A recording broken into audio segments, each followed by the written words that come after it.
My fiancée said, "My friends think you're not impressive enough for me. I should aim higher." I replied, "Then go ahead."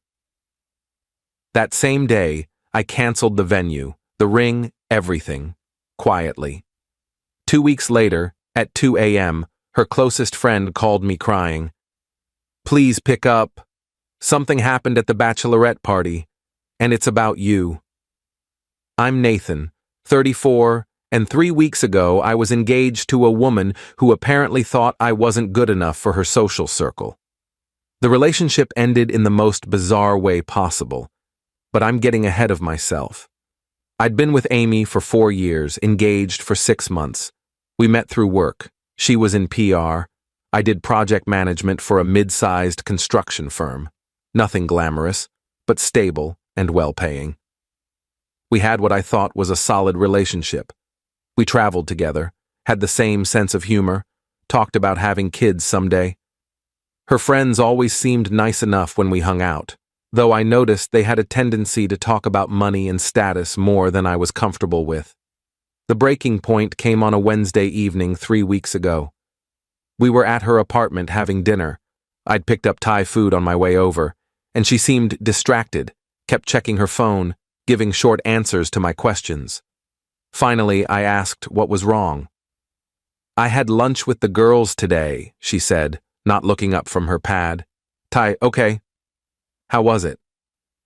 "They were asking about the wedding, about you." Something in her tone made me set down my fork. "What about me?" She sighed like I was making this difficult. "They were just asking questions. What you do, what your family's like, what kind of life we're going to have." And honestly, Nathan, they think I could do better, that I'm settling. I sat there for a second, processing that. "Your friends think you're settling by marrying me." They didn't say it like that exactly. They just think you're not as ambitious as you could be, that I should aim higher. And the more I think about it, maybe they have a point. A point about what? About whether we're really compatible long-term.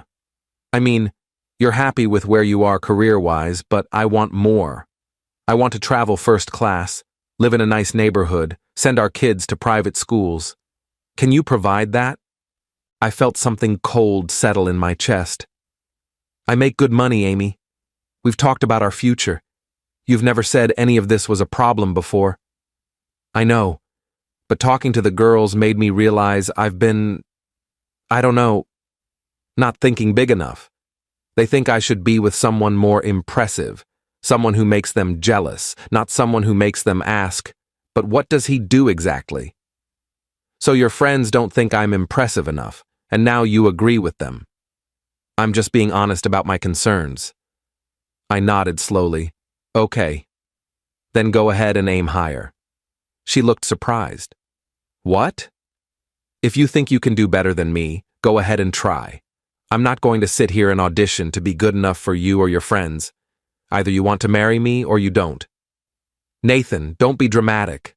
"I'm not being dramatic. I'm being clear. You just told me I'm not impressive enough. You think you're settling. So don't settle. We're done." "Wait, you're breaking up with me over this?" "I'm trying to have an honest conversation." "No, you're telling me I'm not good enough while expecting me to somehow convince you otherwise. I'm not doing that. You can have the ring back tomorrow. I'll drop it off." I left, drove to my apartment and sat on my couch for about 2 hours in the dark, just processing what happened. Then I started making calls. First, the venue. Canceled, lost the deposit but didn't care. The caterer, canceled. The photographer, canceled. I'd paid for about 70% of the wedding expenses because Amy was saving for the honeymoon. So most vendors had my card on file. I systematically canceled everything I could that night.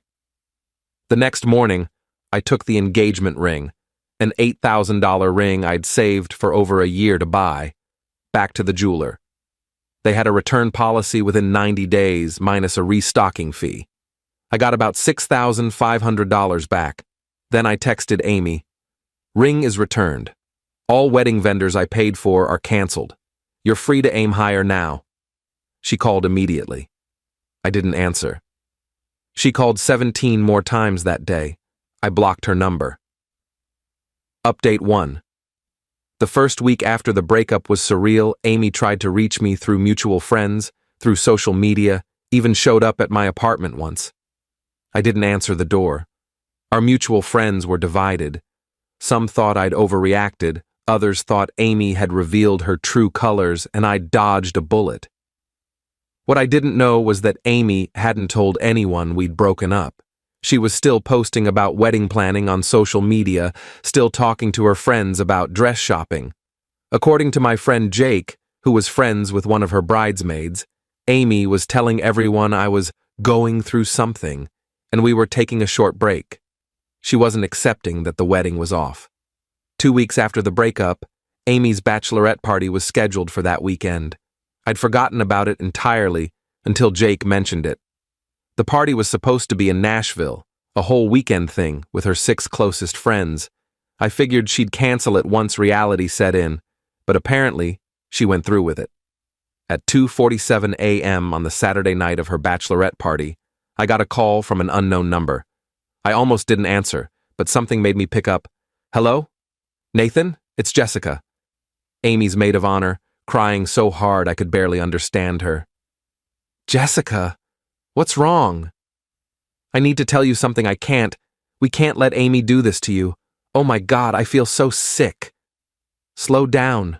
What are you talking about? The bachelorette party. We're in Nashville.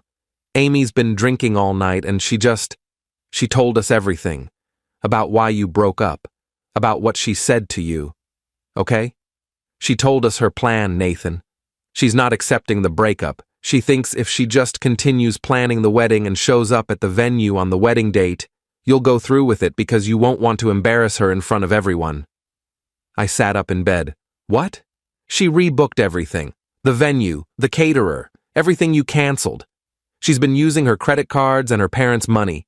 She told us tonight that she knows you were just upset and that on the actual wedding day, you'll show up because you love her. She said she's not letting you throw away what you have over one stupid comment. Jessica, we broke up. I told her we were done. I know, that's why I'm calling. She's delusional, Nathan. She thinks if she just pretends everything is fine, it will be. And her friends, these girls here, they're encouraging her. They keep saying you'll come around, that all guys get cold feet, that she just needs to be persistent. Where is Amy now? Passed out in the hotel room. But before she passed out, she said something else. Something that made me physically ill. What? Jessica was crying harder now. She said if you don't show up to the wedding, she'll tell everyone you abused her. That she'll make up a story about why the wedding was canceled that makes you look like a monster. She said her friends will back her up, that no one will believe your side because she's more likable. I felt ice water in my veins. She said that? Yes, I swear to God, Nathan, I heard her say it. We all did. And most of these girls laughed like it was a joke. But I know Amy. She'll do it.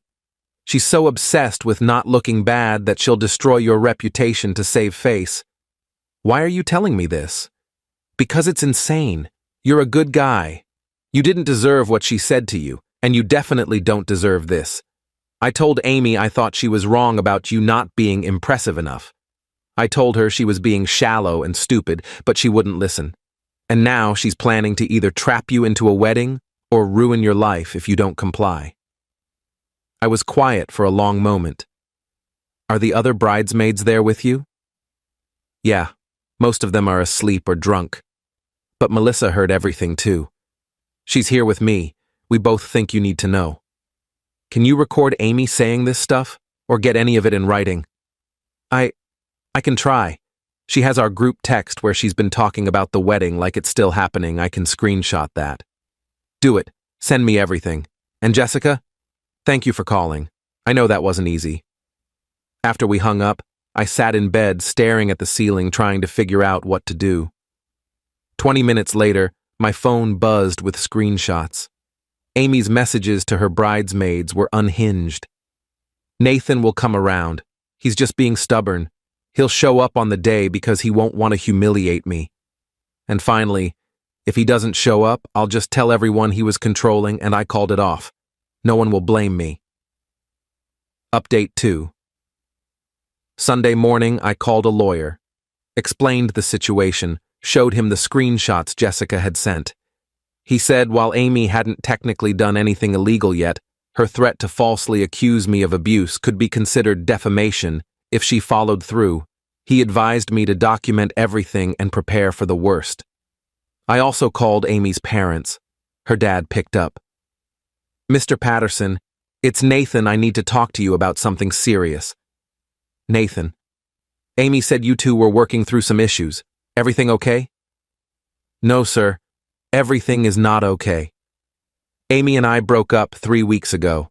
I canceled our wedding, but apparently, she's been telling people we're still together, and she's rebooked everything."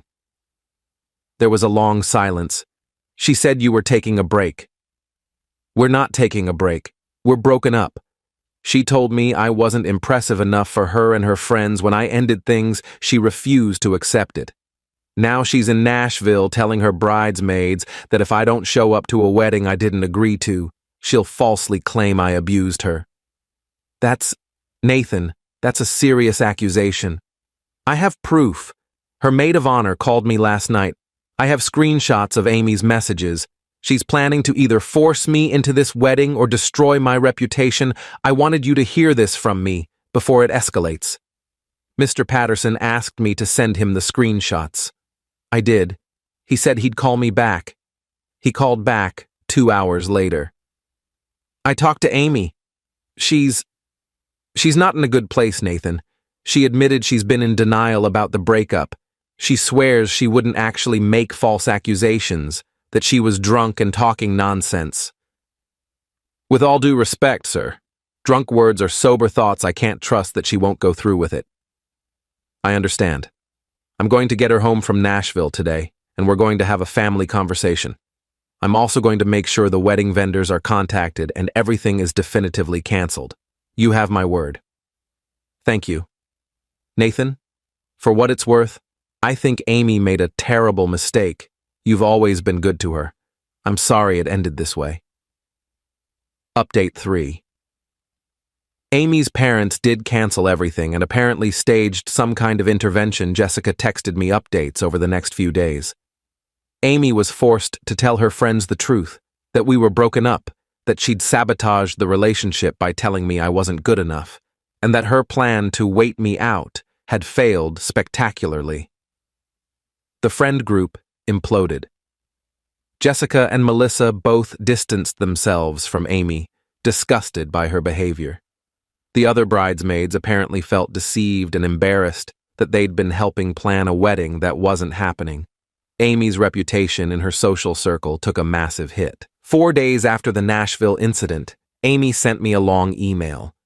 It was partly apologetic, partly defensive, and included a lot of excuses about how she'd been confused and influenced by the wrong people. She claimed she never would have actually accused me of abuse, that it was just drunk talk. She asked if we could meet for coffee to get closure. I didn't respond. A week later, I heard through Jake that Amy had started therapy. Her parents had apparently made it a condition of continuing to support her financially. I was glad she was getting help, but it wasn't my problem anymore. The weirdest part of all this was how many people reached out to tell me I'd done the right thing. Friends I hadn't talked to in years, even Amy's cousin, who I'd met maybe twice, sent messages saying they'd always thought Amy was too focused on appearances and status. It was validating, but also made me wonder how many people had been thinking that while we were together. Final update. It's been 2 months since the breakup. I'm doing well, all things considered.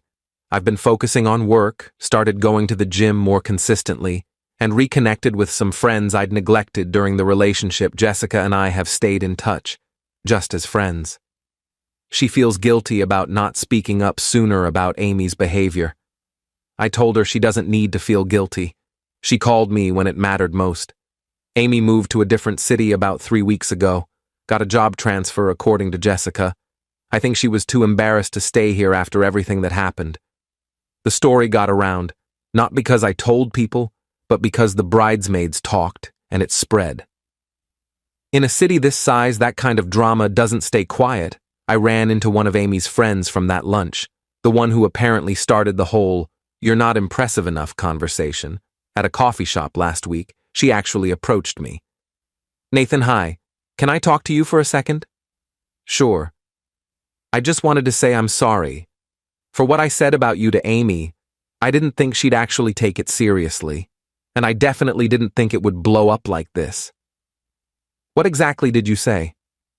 She looked uncomfortable. "I asked if you were really ambitious enough for her lifestyle.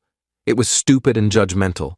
I was projecting my own issues onto your relationship. Amy's always been a little insecure about how she measures up, and I think I fed into that. I feel terrible." "Did you know she was planning to go through with the wedding anyway?" "No, I swear I didn't know about that until after Nashville. When I found out what she said about making false accusations, I was horrified. That's not okay." "No, it's not.